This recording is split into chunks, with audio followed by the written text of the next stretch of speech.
All right, we'll go on to the tentative budget. I know we always have to explain this as tentative budget. The tentative budget is, the board approves the tentative budget. We put it on display for at least 60 days. Every board meeting, though, we use a placeholder on the agenda to continue to discuss the FY21 budget. So basically, this is approving the tentative budget so that effective July 1, the administration and departments can begin to purchase stuff for the next school year. The formal budget is not adopted until September business meeting. So we will use July and August to review the actuals from June, make any changes, anything that needs to be addressed, reduced, increased, those types of things can still occur, and we do post this as they're up as the agenda. As the budget is updated. It is updated also on the website so that it's available for public view.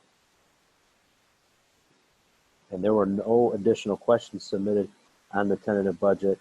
There was one budget item that was submitted, I think, for the July meeting, and Kristen will address that on expenditures greater than increasing more than the CPI.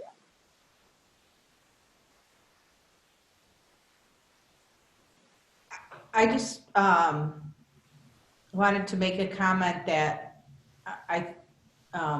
we traditionally put expenditures, you say it better, Kevin, but right, like we're conservative on the revenue side and a little maybe heavy on the expenditure side, and that has seemed to serve us well in this process in the past. Did I say that right? Yes, that's traditionally how we did it. Last year, Ms. Zalis and Mr. Smithing spent an additional amount of time with Ms. Smetana and myself to make sure that we were trying to get even more of an accurate forecast. However, when you're dealing with your primary sources of revenue are property tax collection from the county and payments from the state, you can only be so specific. You know, as Kristen mentioned, if we get all 4 payments, we got some additional interest revenue and some things that we weren't planning on. There's still a chance that we'll come in this year under budget. For this tentative budget, the Finance Advisory Council, which is Mr. Smithing, Ms. Zalis, myself, and Ms. Smetana, Dr. Smetana, we did err on the side of caution. Historically, we usually go around 98 to 98.5% of property tax collection, and we lowered that to 97.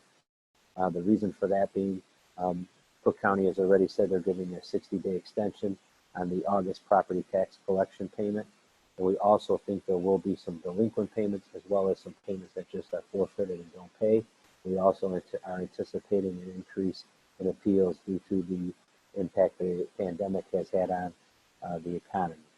So our tentative budget deficit does look a little higher as those dollars continue to come in. That's something we can adjust as we get closer to September.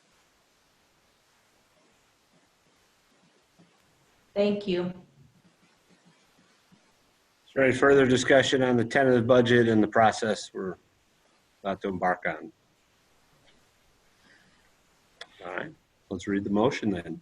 Okay, the Board of Education, Township High School, District 208, Cook County, Illinois, hereby approves the tentative budget for the FY21 as presented in the June 9th, 2020 board agenda packet. There's a second. Sure, I'll second. All right. Mary Ann? Mr. Jacobs? Yes. Ms. Sierra? Yes.